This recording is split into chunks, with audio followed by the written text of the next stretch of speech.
தமிழ்நாட்டுக்கு ஒரு சொட்டு நீர் கூட தரமாட்டோம். தமிழக முதலமைச்சர் கர்நாடகத்துக்கு வர வேண்டாம். காவிரி நீர் ஒழுங்காற்று வாரியத்தினுடைய தீர்ப்பை எதிர்த்து நாங்கள் மேல்முறையீடு செய்ய போறோம் அப்படின்னு கர்நாடக முதலமைச்சர், கர்நாடகத்தை சேர்ந்த அமைப்புகள் எல்லாமே சொல்றாங்க. இது தொடர்பா எல்லா விஷயத்தையுமே இந்த வீடியோவில் நம்ம விரிவா பார்க்கலாம். நீங்க முறை நம்ம சேனலுக்கு வந்திருக்கீங்க அப்படின்னா சப்ஸ்கிரைப் பண்ணிட்டு இந்த வீடியோ ஃபுல்லா பாருங்க. வீரம் என்பது நெருக்கடிகள் சூழ்ந்த போதும் கொள்கை நெறிப்படியே வாழ்தல் வீரம்.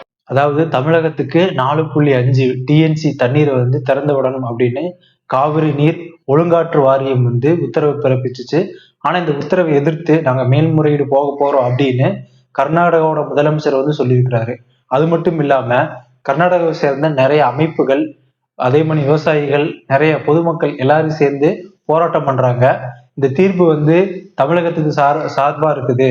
தமிழகத்துக்கு ஒரு சொட்டு தண்ணீர் கூட நாங்க கொடுக்க மாட்டோம். அதே மாதிரி தமிழக முதலமைச்சர் இங்க கர்நாடகத்துக்கு வரக்கூடாது. அப்படி வந்த ஏர்போர்ட்லயே நாங்க போராட்டம் பண்ணுவோம்.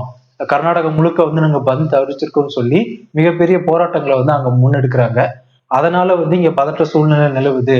ஆகஸ்ட் 3ஆம் தேதி தமிழக முதலமைச்சர் வர வேணாம் அப்படின்னு சொல்லி அந்த கர்நாடகத்தோட முதலமைச்சர் செய்தியாளர்களிடம் பேட்டி தெரிவிச்சிருக்கிறாங்க. இப்போ இந்த பிரச்சனை கர்நாடகா தமிழகத்துக்கான காவிரி பிரச்சனை ஆண்டாண்டு காலமா நடைபெற்றுட்டு வருது. இதுக்கு என்னதான் தீர்வு அப்படின்னு நம்ம யோசிச்சுட்டு இருக்கிறோம். ஆனா இந்த தீர்வு வழங்கக்கூடிய நபர்கள் அமைதியா வேடிக்கை பார்த்துட்டு இருக்காங்க. நான் யார சொல்றேன்னா மத்திய ஆளும் பாஜக அரசு தான் நான் சொல்றேன். ஏன் அப்படின்னு கேட்டீங்கன்னா, இந்திய அரசியலமைப்பு சட்டம் பிரிவு 262 என்ன சொல்லுது அப்படின்னா, 2 மாநிலங்களுக்கு இடையே நதிநீர் தொடர்பா பிரச்சனைகள் ஏற்படுது அப்படின்னா அது தொடர்பா நாடாளுமன்றத்துல ஒரு சட்டம் இயற்றலாம் அப்படின்னு இந்திய அரசியலமைப்பு சட்டம் சொல்லுது. ஆனா மத்தியில ஆள்ற பாஜக என்ன சொல்லுது, கர்நாடகத்துக்கு ஆதரவா மேகதாதுல அணை கட்டிக்கலாம் அப்படின்னு சொல்லி அந்த நீர்த்துறை அமைச்சர் சொல்றாரு.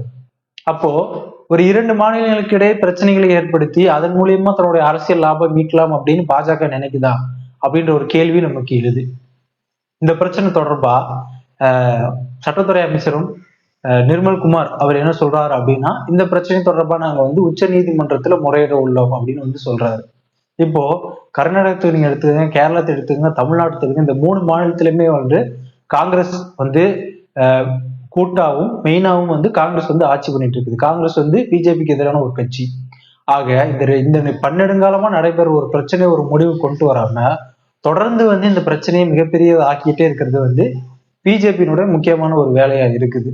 இதே பிஜேபி நினைச்சிருந்தா இந்த பிரச்சனையை தன்னோட கையில் எடுத்து இந்த பிரச்சனை தொடர்பா இனிமே முடிவெடுக்கிறது மத்திய அரசு தான், இதுல இருக்க எல்லா கண்ட்ரோலும் மத்திய அரசு தான் இருக்குன்னு ஒரு உத்தரவு பிறப்பிச்சிருந்தா இந்நேரம் அந்த 2 மாநிலங்களுமே பிரச்சனை இல்லாம தண்ணீர் வந்திருக்கும். 2 மாநிலங்களை சேர்ந்த விவசாயிகளும் பிரச்சனை இல்லாம வந்திருக்கும். ஆனா இத்தனை ஆண்டு காலம் ஆட்சியில் இருந்த பாஜக இந்த பிரச்சனை தொடர்ந்து ஒரு விதமான முடிவு எடுக்க மாட்டேங்குது. காவிரி நதிநீர் ஒழுங்காற்று வாரியம் எந்த உத்தரவு பிறப்பிச்சாலுமே கர்நாடக அரசு அதை ஏத்துக்க மாட்டேங்குது. தமிழ்நாடுல இருக்கிற விவசாயிகள், டெல்டா பகுதியில இருக்கிற விவசாயிகள் எல்லாம் ரொம்ப கஷ்டப்பட்டுட்டு இருக்காங்க. இப்படியே போனா தமிழ்நாட்டோட விவசாயிகளுடைய நிலைமை என்ன ஆகிறது? அது மட்டும் இல்லாம மேகதாதுல அணை கட்டுறதுல மும்முரமா இருக்காங்க. ஒருவேளை அங்க மேகதாதுல அவங்க அணை கட்டிட்டாங்க அப்படின்னா தமிழ்நாட்டுல இருக்க காவிரி நீர் படுகையில இருக்கிற ஒட்டுமொத்த விவசாயமே வறட்சி அடைஞ்சிரும். இத்தனை பிரச்சனைகள் இருக்கும் போது மத்திய அரசு என்ன இதை பார்த்து வேடிக்கை பார்த்துட்டு இருக்கு. ரீசெண்டா நாடாளுமன்றத்துல வந்தே மாதரம் தொடர்பான பாடலை இயற்றுவதற்கான சட்டம் இயற்றிருக்காங்க. இது தமிழ்நாட்டுக்கு அவசியமா? இல்ல இந்தியாவுக்கு அவசியமா? இந்தியாவுல எவ்வளவு பிரச்சனைகள் நடந்துட்டு இருக்குது, மாநிலங்களுக்கு இடையே எவ்வளவு பதட்ட நிலை நிலவிட்டு இருக்குது, இதெல்லாம் ஒண்ணுமே கண்டுகொள்ளாம மெத்தன போக்குடன் தொடர்ந்து பாஜக செயல்பட்டு இருக்குது. அது மட்டும் இல்லாம இந்த பிரச்சனை தொடர்பா திரு தொல் திருமாவளவர்கள் இன்னைக்கு நடந்த பிரஸ் மீட்ல என்ன சொல்லியிருக்காரு அப்படின்னா, தமிழக அரசினுடைய மாண்புமிகு முதலமைச்சர் விஜய் அவர்கள் என்ன பண்ணணும்னா அனைத்து கட்சி கூட்டத்தை கூட்டி இதுக்கான ஒரு முடிவை நம்ம எடுக்கணும் அப்படின்னு சொல்றாரு. அதே மாதிரி ஆகஸ்ட் 2ஆம் தேதி கர்நாடக முதலமைச்சர் என்ன சொல்றாரு அப்படின்னா, அனைத்து கட்சி கூட்டத்தை நாங்க கூட்டி இதுக்கான முடிவை எடுப்போம் அப்படின்னு சொல்றாரு. ஆக இந்த பிரச்சனை தொடர்பா இத்தனை ஆண்டு காலம் பதட்ட நிலை நிலவுகின்ற சூழல்ல இந்த முடிவுகள் எடுக்கப்பட்டுட்டு வருது.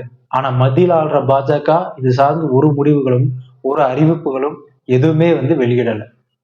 ஆக ஊரு 2 ஆனா கூத்தாடி கொண்டாட்டம்ன்ற மாதிரி பாஜக ஆளாத மாநிலங்கள்ல பிரச்சனைகள் ஏற்படும் பொழுது மத்தியில் ஆள்ற பாஜக அமைதியாவே இருக்கு. இந்த அரசியலை தமிழக மக்கள் புரிஞ்சுக்கணும். இப்ப எதிர்க்கட்சியா இருக்கிற திமுக வந்து ஆளுங்கட்சி மீது குற்றம் சாட்டுது. ஒவ்வொரு கட்சி மீதே குற்றம் சாட்டிக்கிட்டே இருக்கிறாங்க. இது வந்து பயனில்லாத விஷயம்.